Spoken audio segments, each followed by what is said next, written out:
saludar desde Esmeraldas, Ecuador, a los participantes y asistentes a este 10º Congreso Iberoamericano sobre uso sustentable de la biodiversidad y manejo de áreas protegidas.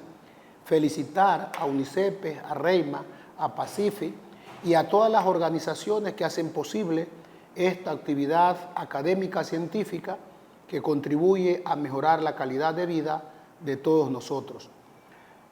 Participamos hoy con el tema los elementos constitutivos de los derechos de la naturaleza y señalarles que la Constitución ecuatoriana es pionera en darle la condición de sujeto de derechos a la naturaleza, esa Constitución del 2008.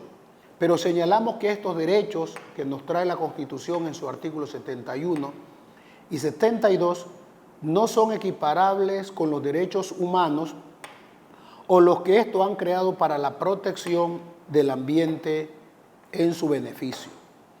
De allí que abordamos el tema despejando algunas interrogantes. La primera es si la naturaleza es objeto y sujeto de derechos. La segunda, ¿qué relación existe entre un titular y un sujeto de derechos? ¿Cuáles son los elementos constitutivos del sujeto naturaleza? ¿Y cómo contribuyen los derechos de la naturaleza al buen vivir y cuál es su protección jurídica? Es imperativo una cultura para el respeto y la protección de los derechos de la naturaleza. ¿A qué conclusiones se arriba sobre los elementos constitutivos de los derechos de la naturaleza? Yo creo que más allá de una novelería, es importante la concienciación y una teoría que debe tejerse alrededor de los elementos configuradores de los derechos de naturaleza, ya que es necesario atender desde el punto de vista normativo y jurisprudencial a esta realidad que parte de la Constitución ecuatoriana.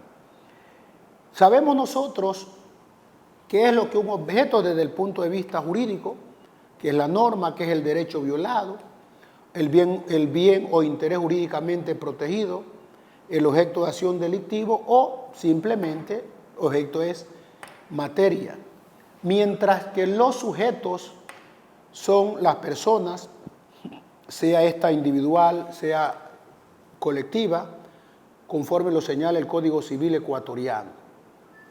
Y este sujeto, desde el punto de vista del Código Civil y la Constitución ecuatoriana, es titular. Hay titulares de derechos y sujetos de derechos. La persona humana tiene esta dualidad que es titular y es sujeto de derechos, mientras que, conforme al artículo 10 de la Constitución, la naturaleza o el sujeto naturaleza solo es sujeto de los derechos que la propia Constitución le está señalando. El Ecuador, pionero, ¿cierto?, en esta iniciativa para proteger a la naturaleza, al ambiente y a los propios seres humanos, yo creo que es importante señalar que esto es un hito en la historia constitucional del universo, del mundo. Son estos nuevos derechos, no entran en la clasificación de los derechos que señala Clara el Balsat de primera, segunda y tercera generación, ni como lo ha dicho Gudinas, que esto es un símil a los derechos humanos.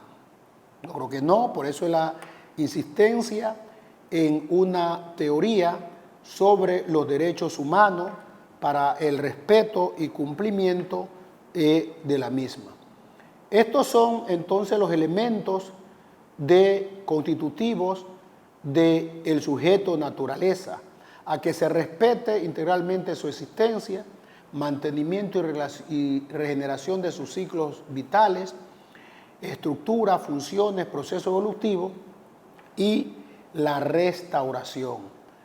Dicho eso, entendemos que la naturaleza está compuesta por una infinidad de elementos, tanto bióticos como abióticos, y entre ellos existen un sinnúmero de diferencias y principios que la atacan.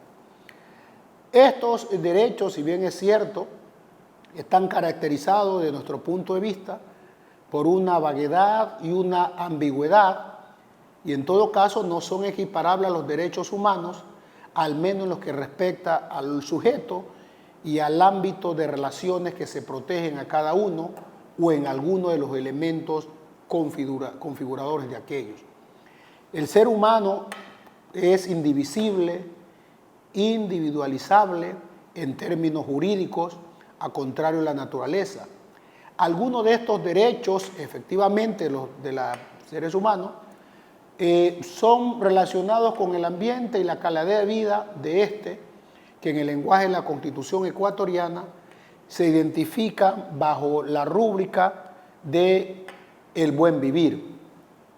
¿Cómo se protegen los derechos o a través de qué mecanismos jurídicos se pueden proteger los derechos de la naturaleza?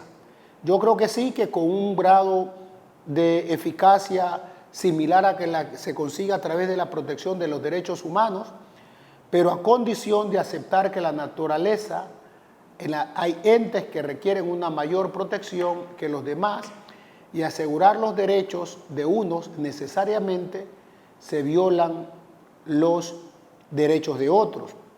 Por ejemplo, en la rúbrica del buen vivir está el derecho al trabajo. En una concesión minera trabaja un sinnúmero de personas para su sostenimiento, para su alimentación, para su realización y la de su familia, mientras que se agrede también a uno de los derechos o a varios de los derechos de la naturaleza, ¿cierto? Por ello es que nosotros estamos considerando que una cultura para el respeto de los derechos de la naturaleza es sumamente importante, ya que esto contradice al paradigma de la modernidad occidental. Se trata de un nuevo sistema en la filosofía andina del summa causai y el combate a lo que puede significar aprovechamiento de los recursos naturales. Esta teoría de los derechos de la naturaleza lo que nos debe presentar es unas nuevas maneras de relacionarse el hombre con ella misma. Por tanto, si evidentemente, entonces, digamos que sí existen coincidencias, pero en la protección de los derechos a la naturaleza como una acción de protección u otros mecanismos jurídicos que se pueda y que se han utilizado en la jurisprudencia ecuatoriana y colombiana y creo española, en el caso del sistema de las garantías para asegurar su cumplimiento. Y consideramos también que es imperativo una cultura ciudadana para el respeto de los derechos de la naturaleza. Y ahí proponemos que debe ser una formación de una conciencia ambiental, ¿cierto?, que debe entrenarse y formarse a los servidores públicos encargados de aplicar y resolver las políticas públicas. Hablo del ámbito jurisdiccional y del ámbito administrativo. Y también una cultura ciudadana, una formación escolarizada, también es necesario para el respeto de los derechos de la naturaleza. En conclusión, entendemos que los derechos de la naturaleza no son equiparables o iguales a los derechos del ser humano o a los de la protección del ambiente. Que el uso, explotación y aprovechamiento de los recursos naturales debe hacerse de modo racional, sustentable y sostenible, y la vida humana debe vivirse en armonía con la naturaleza, de conformidad con los principios rubricados en el buen vivir desde el ángulo, reitero, de la Constitución ecuatoriana.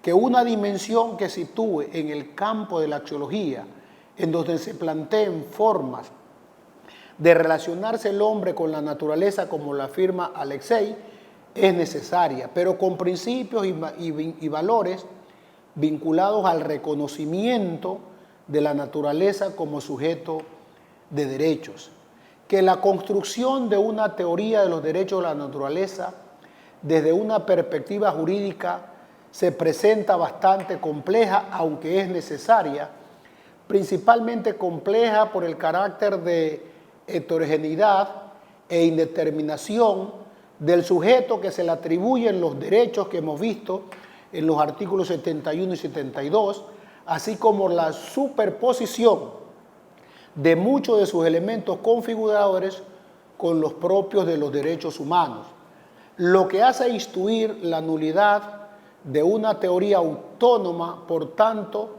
por sus elementos estructurales como por sus pretensiones teóricas. Muchas gracias.